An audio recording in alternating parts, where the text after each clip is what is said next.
YouTube channel अद्भुत कहानी star पर आप सभी श्रोताओं का, भक्तों का और सब्सक्राइबर बंधुओं का हार्दिक स्वागत और अभिनंदन करता हूं।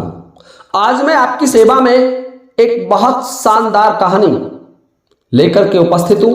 एक स्त्री चरित्र की कहानी लेकर के उपस्थित हूं। स्त्री अधिक पापी होती है या पुरुष अधिक पापी होता है? स्त्री का दोष अधिक होता है या पुरुष का दोष अधिक होता है? औरत जाति कितनी बेवफा होती है? ये तोता मैना का एक अद्भुत किस्सा मैं आपकी सेवा में प्रस्तुत कर रहा हूं। जब तक आप कहानी में खो जाएं, उससे पहले हमारे चैनल को सब्सक्राइब जरूर कर लें और सब्सक्राइब बटन के पास में ही एक बेल आइकन होता है, उसे भी प्रेस करके ऑल पर कर लें ताकि आगे आने वाले वीडियोस का नोटिफिकेशन आपको सबसे पहले मिल जाए और आप हमारा वीडियो देख सकें। तो अब आइए श्रोताओं, मैं आपको तोता मैना की कहानी का अगला भाग, क्योंकि हमने कई एपिसोड तोता मैना के किस्से के बना दिए हैं और उसी का एक अगला भाग आपकी सेवा में प्रसारित है।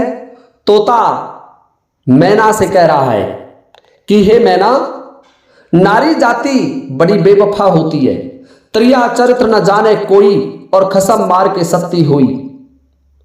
ध्यान से सुन मैना, एक विचित्रपुर नामक शहर में एक धनवान साहूकार रहता था।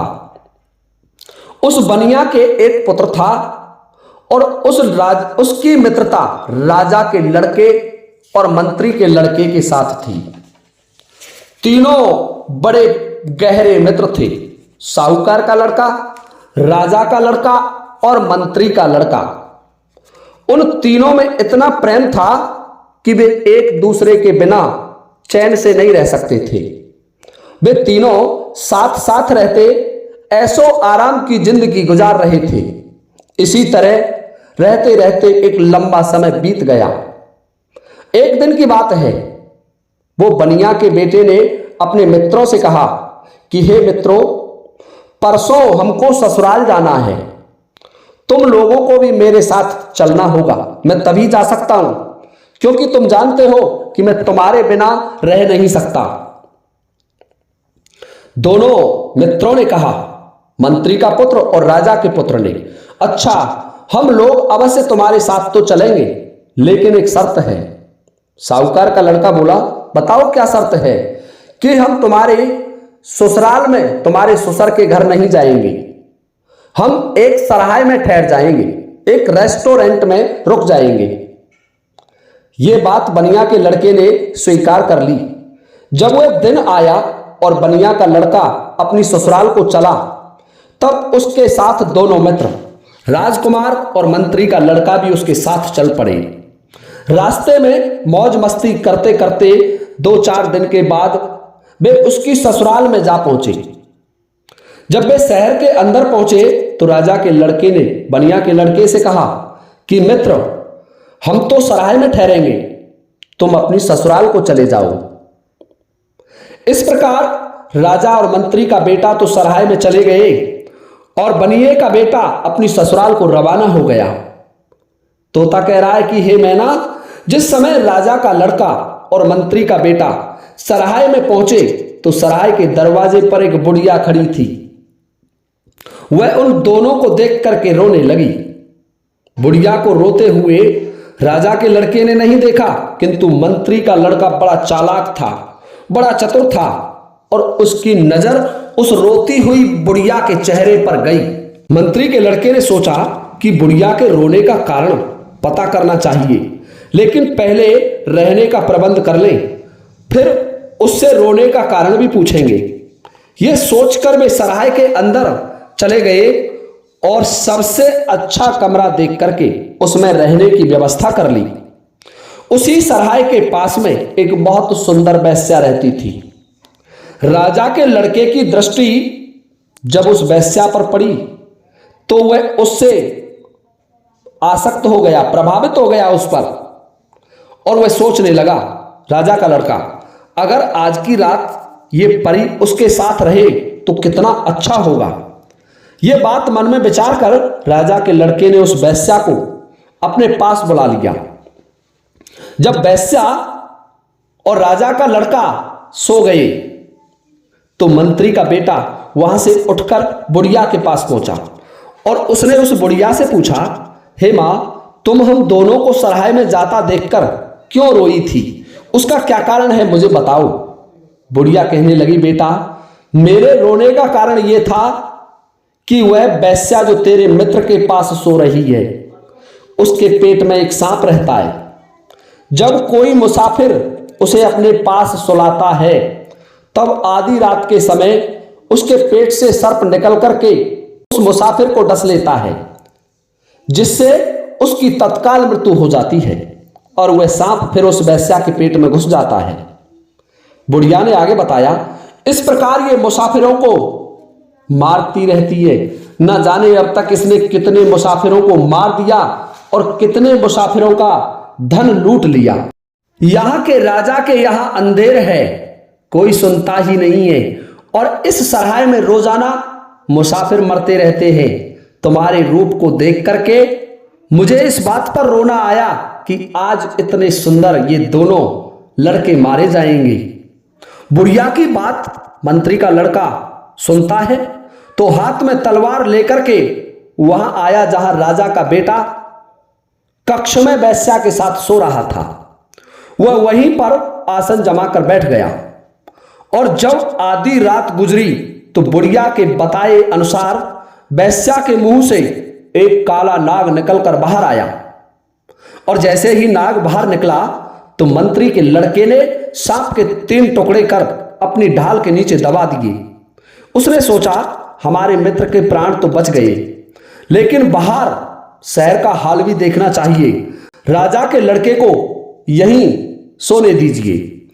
ऐसा विचार करके वह हाथ में नंगी तलवार लेकर जैसे ही सराय से बाहर आया तो देखता है कि एक नव युवती जिसकी आयु 20 वर्ष के आसपास है, 16 श्रृंगार किए चली जा रही है। उसे देखकर मंत्री के लड़के ने सोचा कि इस समय ये कहां जा रही है, इस औरत का पता लगाना चाहिए। यह सोचकर वह उस नव युवती के पीछे पीछे चल दिया। वह नव युवती जंगल के बीच बनी एक साधु की कुटिया में जा पहुंची। वह साधु उस युवती की प्रतीक्षा कर रहा था, सोच रहा था कि क्या कारण है जो वह आज अभी तक नहीं आई। इतने में वह युवती आ गई। साधु उसे देख करके क्रोधित स्वर में बोला, हरामजादी, आज तूने आने में इतनी देर क्यों लगाई? वह नव युवती बोली, महाराज, आज मेरा पति मुझे ससुराल ले जाने के लिए आया है। मेरे घर वाले उसके सत्कार में लगे हुए हैं। जब सब लोग सो गए तब मैं आपके पास आ गई हूं। यह बात सुनकर साधु को बड़ा क्रोध आया और क्रोध के मारे दोनों हाथों से उसका मुंह पकड़कर दांतों से उसकी नाक काट ली। वह युवती रोई और वापस अपने घर को चल दी। यह देख करके मंत्री के लड़के को क्रोध आया कि इस पापी ने यह क्या किया, ऐसी सुंदर युवती की नाक काट ली। उसने अपनी तलवार से एक ही बार में साधु की गर्दन उसके धड़ से अलग कर दी और फिर वह वहां से चल दिया। मंत्री का लड़का आगे चलकर उसे एक छोटा सा मंदिर दिखाई देता है। वहां 4 चोर बैठे बातें कर रहे थे। मंत्री का लड़का उनकी बातें सुनने के लिए मंदिर के पास एक दीवार की ओट में खड़ा हो गया। तब पहला चोर बोला, अगर आज मुझे बहुत सा माल मिल गया तो मैं इस देवी पर बकरा चढ़ाऊंगा। दूसरा चोर बोला, मैं तो 2 बकरों की बलि चढ़ाऊंगा। तीसरा चोर बोला, अगर आज हमारे हाथ बहुत सा माल लगा तो मैं ब्राह्मणों को उनकी इच्छा अनुसार भोजन कराऊंगा। और चौथा चोर कहने लगा कि यदि देवी माता की कृपा से आज हमें माल मिला तो मैं इस राजा की पुत्री की बलि चढ़ा दूंगा, राजा की लड़की को लाऊंगा और माता देवी पर उसकी बलि चढ़ा दूंगा। मंत्री के लड़के ने सोचा, इन चारों का भी तमाशा देखना चाहिए कि ये क्या करते हैं। ये विचार कर वह देवी के मंदिर में छिप कर बैठ गया। जब वे चोर शहर में पहुंचे तो चौथे चोर की बुद्धिमता से बहुत सा माल उनके हाथ लग गया। एक बहुत बड़ा सोने के सिक्कों से भरा बक्सा मिल गया। सारा माल लेकर चोर देवी के मंदिर में आ गई। चौथा चोर तीनों साथियों से बोला, चलो यार, इस माल का बंटवारा तो बाद में कर लेंगे, पहले चलकर राजा की बेटी को लाना चाहिए, वरना देवी माता क्रोधित हो जाएंगी और माता देवी के सामने हमें झूठा बनना पड़ेगा। यह कहकर चारों चोर राजा की बेटी को लेने के लिए चल देते हैं। उन्होंने पीछे से राजा के महल में कमंद डाली और चारों राजा के महल में ऊपर चढ़ गए। राजा की बेटी को चारपाई सहित उठाकर उस मंदिर में ले आए। चौथे चोर ने लड़की को उठाया और मंदिर में ले जाकर उसका सिर काटना चाहा। उसी समय मंत्री के बेटे ने अपनी तलवार से उस चोर का सिर धड़ से अलग कर दिया और राजा की बेटी से बोला, हे राजकुमारी, तू मेरी बहन है, किसी बात की चिंता मत कर, मैं तेरे साथ हूं, तू घबराए मत। ये चोर तुझे देवी पर बलि चढ़ाने के लिए लाए हैं। उनमें से एक तो ये कटा पड़ा है, 3 अभी और बाकी है, वे बाहर ही खड़े हैं। अब तू उस कोने में छिप जा, मैं उनकी भी खबर ले लूंगा। लड़की मंदिर के अंदर कोने में छिपकर खड़ी हो गई और वह स्वयं मंदिर के द्वार के पीछे तलवार हाथ में लेकर छिप करके खड़ा हो गया। मंत्री का लड़का इंतजार कर रहा है शेष 3 चोरों का। जब पहले चोर को मंदिर के अंदर पहुंचे काफी देर हो गई तो बाहर खड़े तीनों चोर आपस में कहने लगे कि उसे अंदर गए इतनी देर हो गई, अभी तक उसने उस लड़की को बलि नहीं चढ़ाया, क्या वह उसका सौंदर्य देख करके उस पर मोहित तो नहीं हो गया। यह विचार कर एक चोर उसे देखने मंदिर के अंदर गया। जैसे ही उसने मंदिर के द्वार के अंदर अपने कदम रखे, वैसे ही मंत्री के लड़के ने उसे भी काट डाला। जब उसको भी अंदर गए काफी देर हो गई तो बाहर खड़े दोनों चोरों ने आपस में बातें की। उनमें से एक ने कहा, मुझे तो लगता है कि वह भी उसके साथ मिलकर राजा की लड़की के साथ मजे ले रहा है, तू यहीं ठहर, मैं अंदर जाकर देखता हूं। इतना कहकर वह अंदर गया, उसने उसे भी मार डाला मंत्री के लड़के ने। इस प्रकार मंत्री के लड़के ने उन चारों चोरों को मार डाला। तब उसने राजा की लड़की से कहा कि अब तू निश्चिंत होकर अपने महल को चली जा, मैंने इन चारों दुष्टों को मार दिया है। मंत्री के बेटे की बात सुनकर लड़की ने कहा, तूने मेरी जान बचाई है, तू मुझे मेरे महल में भी पहुंचा दे, मैं तेरा एहसान कभी नहीं भूलूंगी। लड़के के दिल में दया आ गई। मंत्री का लड़का सोचने लगा कि कोई बात नहीं है, राजकुमारी है, इसे डर लग रहा है, मैं इसे इसके महल में छोड़ करके आता हूं। वह उसे छोड़ने के लिए उसके साथ चल दिया। जब वे महल के पास पहुंचे तो महल पर कमंद लटक रही थी। यह वही कमंद थी जिसके द्वारा चोर लड़की को महल से निकाल कर ले गए थे। लड़के ने राजा की लड़की से कहा, अब तू इस कमंद के द्वारा ऊपर चली जा। राजा की बेटी बोली, तूने मुझे यहां तक तो पहुंचा दिया, इतनी कृपा और कर दे, मुझे मेरे महल में पहुंचा दे, मुझे बहुत डर लग रहा है। मंत्री के लड़के ने कमंद के द्वारा उसे महल में भी पहुंचा दिया। जब लड़की अपने महल में सुरक्षित पहुंच गई तो लड़के ने कहा कि राजकुमारी, अब हम जाते हैं, हमें जाने की अनुमति दीजिए। परंतु राजकुमारी तो मंत्री के लड़के की सुंदरता और यौवन पर आसक्त हो चुकी थी, उसके साहस पर उस पर फिदा हो चुकी थी। वैसे भी अपने महल के अंदर अपने बिस्तर पर पहुंच चुकी थी। उससे ना रहा गया, उसने लड़के के गले में अपनी बाहों का हार डाल दिया और उससे लिपट करके बोली, तूने मेरी जान बचाई है, उसके बदले में तू मुझे अपनी दासी बना ले। राजा की बेटी की बात सुनकर लड़का बोला, भगवान, तू ये क्या अनर्थ कर रही है, मैं तो तुझे अपनी बहन कह चुका हूं, अब तू मुझसे ऐसी बातें क्यों करती है। परंतु लड़की तो उसके रूप में खो गई थी, अंधी हो चुकी थी।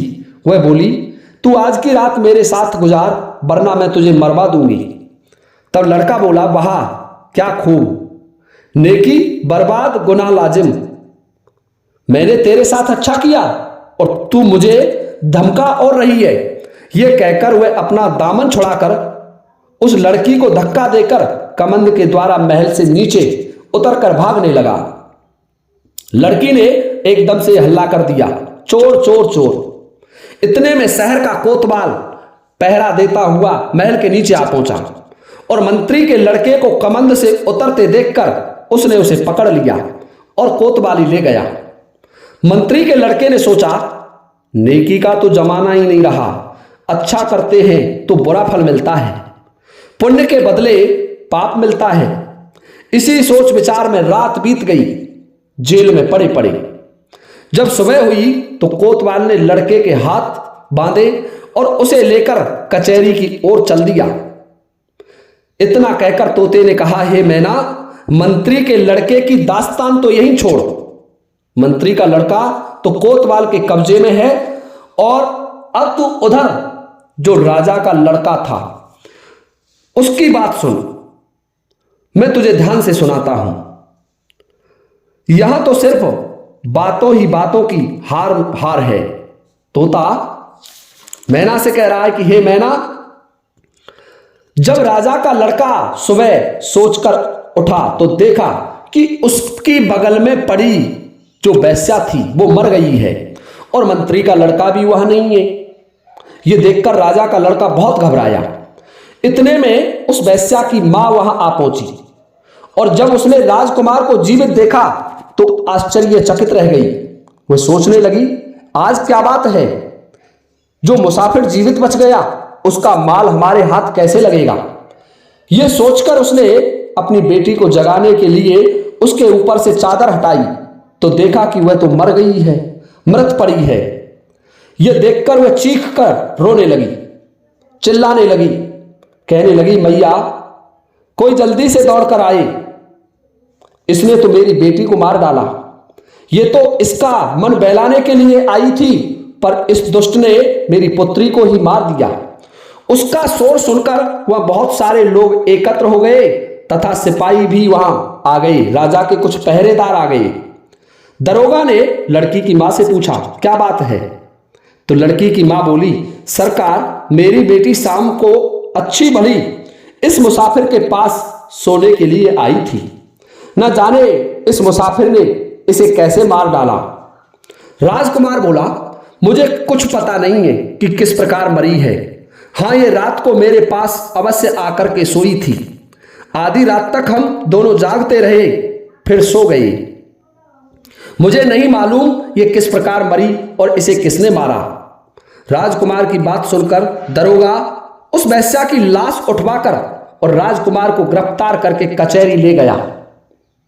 तोता बोला, हे मैना, अब राजकुमार की बात को भी यहीं छोड़ और उस साहूकार के लड़के की बात को सुन जो अपनी पत्नी को लेने के लिए ससुराल गया था। जब साहूकार का लड़का शाम के समय अपनी ससुराल पहुंचा तो उसके सास ससुर साले सालियों ने उसका बड़ा स्वागत किया। सब घर वालों का कुशल क्षेम पूछा। उसके बाद उत्तम से उत्तम भोजन कराया। सब बातों से निवृत्त होकर लड़के की सास ने अपने दामाद को लड़की के कमरे में जाने की आज्ञा दे दी, क्योंकि पहले चित्रसारियों पर शयन किया करते थे। साहूकार का लड़का अपनी पत्नी के कमरे में जाकर के सो जाता है। दोनों पति पत्नी एक ही बिस्तर पर लेट गए और सो गए। जब आधी रात के समय साहूकार का लड़का सो गया तो उसकी पत्नी ने सोचा कि सुबह तो ये मुझे लेकर चला ही जाएगा, इसलिए आज की रात वह अपने प्रिय के साथ मिलने के लिए अवश्य जाएगी। यह सोचकर वह धीरे से पलंग से उठी और अपने प्रेमी के पास चली गई। इसका प्रेमी वही साधु था जिससे नाक कटवाकर वह अपने घर आई और मंत्री के लड़के ने उस साधु का सिर धड़ से अलग कर दिया था। वह नकटी साहूकार की पुत्री मन में अपना बचाव सोचने के लिए उसी पति के कक्ष में आ जाती है जिसमें साहूकार का लड़का सो रहा था और मन में विचार करने लगी कि अब मुझे इसी का नाम लेना चाहिए। ऐसा विचार कर वह एकदम से चिल्ला उठी, हाय इसने मेरी नाक काट ली, हाय इसने मेरी नाक काट ली। शोर सुनकर घर वाले जाग गए और देखा तो उनकी पुत्री की नाक कटी हुई है। यह देखकर लड़की के बाप ने शहर के कोतवाल को बुलाया और अपने दामाद को गिरफ्तार करवा दिया। तोता बोला, हे मैना, उधर तो साहूकार का लड़का बंधे हाथ कचहरी गया, उधर राजकुमार और मंत्री का बेटा भी बंधे हाथों से राजा के दरबार में पहुंच गए। तीनों मित्र एक दूसरे को देखने लगे। तीनों बंदी बने हुए हैं, तीनों के पांवों में बेड़ियां और हाथों में हथकड़ी लगी हुई है। राजा ने पहले साहूकार के लड़के से पूछा, अरे दुष्ट साहूकार के पुत्र, तू ये बता, तैने अपनी इस पत्नी की नाक क्यों काटी? इससे पहले कि वह कुछ कह पाता, मंत्री का लड़का बोला, महाराज, इन दोनों का हाल मुझसे पूछे तो मैं बताऊंगा। ये दोनों तो आपके सामने खड़े हैं। इनमें से एक तो राजकुमार है और एक साहूकार का बेटा है, तथा मैं एक मंत्री का लड़का हूं। हम तीनों की आपस में गहरी दोस्ती है। हे मैना, वह मंत्री का लड़का उस राजा के दरबार में खड़ा हुआ आप बीती घटना सुना रहा है। परसों साहूकार के लड़के ने कहा कि मुझे अपनी ससुराल जाना है और हम तीनों गहरे मित्र थे, तो इसने हमसे अपने साथ चलने का आग्रह किया। हम तीनों एक शर्त पर इसकी ससुराल जाने के लिए तैयार हो गए कि हम उस नगर में ठहर जाएंगे, परंतु तेरे ससुर के घर नहीं जाएंगे। इसके साथ इस शहर में हम आ गए और इस शहर में साहूकार के लड़के की ससुराल में साहूकार का लड़का तो अपने ससुर के घर पहुंच गया और हम दोनों, मैं और राजा का लड़का, एक सराय में ठहर गए। शर्त के मुताबिक ये तो अपनी ससुराल में चला गया और हम एक सराय में रुक गए। उस सराय में जो वेश्या रहती थी उस पर राजकुमार का दिल आ गया। इसने उसे अपने पास बुला लिया। तभी मुझे किसी बुढ़िया से पता चला कि उस वेश्या के पेट में कोई सांप रहता है। जो कोई मुसाफिर उसके साथ रहता है वह सांप उसको आधी रात के समय डस लेता है और इस प्रकार सांप के डसने से उस मुसाफिर की मृत्यु हो जाती है। यह वेश्या राजकुमार के पास आ गई। जब राजकुमार सो गया तब मैं वहीं जाकर के पहरा देने लगा। आधी रात के बाद उस वेश्या के पेट से सांप निकला तो मैंने उस सांप को अपनी तलवार से काट कर मार डाला। उस सांप के मरने से वेश्या भी मर गई। अगर आपको मेरी बात पर यकीन नहीं हो रहा हो, विश्वास ना हो, तो उस सराय के कमरे में जाकर देख लीजिए। मेरी ढाल के नीचे उस सांप के 3 टुकड़े रखे हुए हैं। मंत्री के लड़के की बात सुनकर राजा ने अपने सिपाहियों को भेजा और सराय के उस कमरे में जाकर के देखा तो वहां से ढाल के नीचे दबे सर्प के टुकड़ों को उठा लाए। राजा ने यह दृश्य देखकर राजकुमार को रिहा कर दिया। कहा कि वेश्या की मृत्यु राजकुमार ने नहीं की, वह तो मुसाफिरों को मारा करती थी, इसलिए इसकी माता को फांसी की सजा दी जाती है। जो वेश्या की मां थी उसको राजा ने फांसी की सजा सुनाई। राजा ने मंत्री के लड़के से पूछा, आगे का हाल बताओ।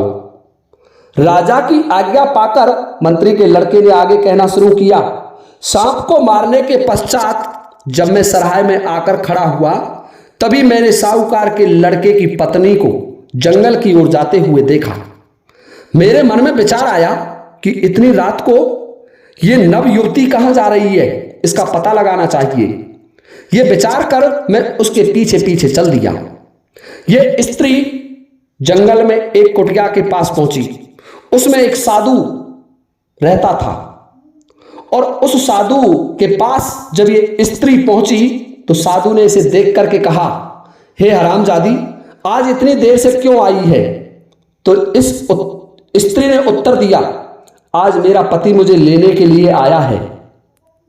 उसके आदर सत्कार में लगे रहने के कारण मेरे घर वाले देर से सोए, जिससे मुझे यहां आने में देर हो गई। कामासक्त वह साधु स्त्री की बात सुनकर क्रोधित हो उठा और उसने उसी क्रोध में इस स्त्री की नाक काट ली।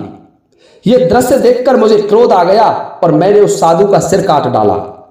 मंत्री का लड़का बोला, महाराज, यदि आपको मेरी बात का विश्वास ना हो तो आप स्वयं जंगल में जाकर के देख लीजिए। वहां साधु का कटा हुआ सिर पड़ा हुआ है, जिसके मुंह में नथ सहित इसकी नाक लगी हुई है। राजा ने तुरंत अपने 4 सिपाहियों को भेजकर उस साधु का कटा हुआ सिर मंगाकर देखा तो पाया कि वास्तव में उसके मुंह में उसकी नाक अब भी मौजूद थी। यह देखकर राजा ने साहूकार के लड़के को भी छोड़ दिया, बरी कर दिया और उस स्त्री को, जो साहूकार की पत्नी थी, जिसकी नाक कटी थी, उसको फांसी की सजा सुना दी। मंत्री का लड़का आगे बोला, हे राजन, ध्यान से सुनिए। जब मैं और आगे बढ़ा तो एक देवी के मंदिर पर पहुंच गया। वहां 4 चोर आपस में बातें कर रहे थे कि यदि आज हमारे हाथ बहुत सारा माल लग जाए तो मैं देवी के चरणों में सोना चढ़ाऊंगा। इसी प्रकार सबने कुछ ना कुछ चढ़ाने का प्रण किया। उनमें से एक चोर ने कहा कि यदि आज हमारे हाथ बहुत सा धन लग जाए तो मैं राजा की लड़की की बलि चढ़ा दूंगा। यह तय करके वे चारों चोर चोरी करने के लिए चले गए। उनके जाने के बाद मैं उसी मंदिर में छिपकर बैठ गया। काफी देर के बाद चोर बहुत सारा माल लेकर के वापस लौटे तो उनमें से वही चोर बोला कि माल का बंटवारा तो बाद में करेंगे, पहले राजकुमारी को लाकर उसकी बलि चढ़ाएंगे। यह कहकर वे चोर आपकी लड़की को लाने के लिए महाराज आपके महल में आ गए और कुछ देर के बाद वे आपकी राजकुमारी को उठा करके पलंग सहित ले गए और उन चारों चोरों ने राजकुमारी का पलंग उस मंदिर में रख दिया और मैंने महाराज उन चारों चोरों को एक एक करके काट डाला। वो चारों चोर मेरे हाथों से मारे गए। अब मैंने आपकी लड़की से कहा कि वह अपने घर चली जाए तो तुम्हारी लड़की बोली, आपने मेरे प्राण बचाए हैं, मुझ पर एक दया और कर दो, तुम ही मुझे मेरे घर पहुंचा दो।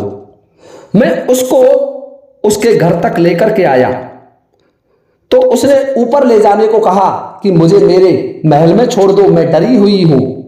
तो हे महाराज, मैंने तुम्हारी पुत्री के कक्ष तक पहुंचा दिया और जब उस कमरे को छोड़ करके जाने लगा तो तुम्हारी पुत्री की नीयत खराब हो गई और मुझसे कहने लगी कि तुम मुझसे विवाह कर लो, आज की रात मेरे साथ बिताओ। मैंने मना किया।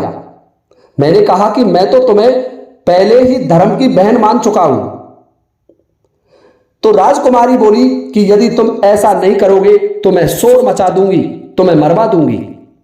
हे महाराज, मैं इस लड़की से अपना धर्म बचा करके भागने लगा और उस कमंद के रास्ते जो पहले चोरों ने लटकाई थी तुम्हारी पुत्री को ले जाने के लिए, उस कमंद के रास्ते नीचे उतर रहा था। तभी राजकुमारी का शोर सुनकर वहां नगर के कोतवाल आ गए। उसने फौरन मुझे गिरफ्तार कर लिया और यदि आपको विश्वास ना हो तो महाराज मंदिर में जाकर के देख लीजिए। वहां बहुत सा माल, राजकुमारी का पलंग और चारों चोरों की लाश पड़ी हुई है। मंत्री के लड़के की बात सुनकर राजा बड़ा आश्चर्य में पड़ गया। वह स्वयं मंदिर में पहुंचा। मंदिर में वास्तव में बहुत सारा माल पड़ा हुआ था। राजकुमारी का पलंग और चारों चोरों की लाश जिनके सर कटे हुए थे। यह देखकर राजा ने मंत्री के लड़के को भी रिहा कर दिया और अपनी बेटी को फांसी की सजा दी। उन तीनों को तो फांसी पर चढ़ा दिया, वैश्या की माता को, साहूकार की नकटी पत्नी को और अपनी पुत्री को। राजा ने मंत्री के लड़के को अपना उत्तराधिकारी घोषित कर दिया कि पुत्र, आज से तुम मेरे राज्य का संचालन करेंगे। मेरे कोई पुत्र नहीं है, क्योंकि राजा की केवल एक पुत्री थी।